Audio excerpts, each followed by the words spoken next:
IPL हिस्ट्रीको सबैभन्दा iconic player को हुन्? आई नो हजुरले भन्नुहुन्छ रोहित शर्मा, विराट कोहली र महेन्द्र सिंह धोनी। तर यही प्रश्न मैले घुमाएर सोध्छु।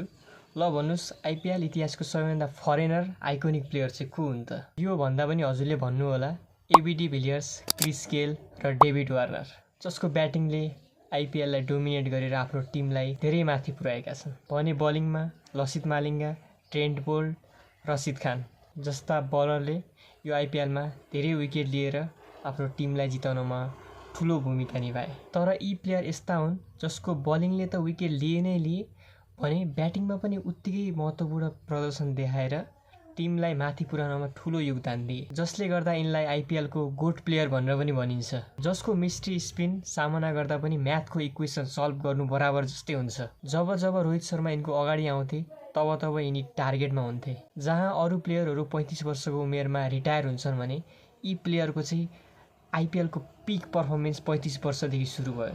ल भन्नुहोस् त्यो प्लेयरको नाम के हो?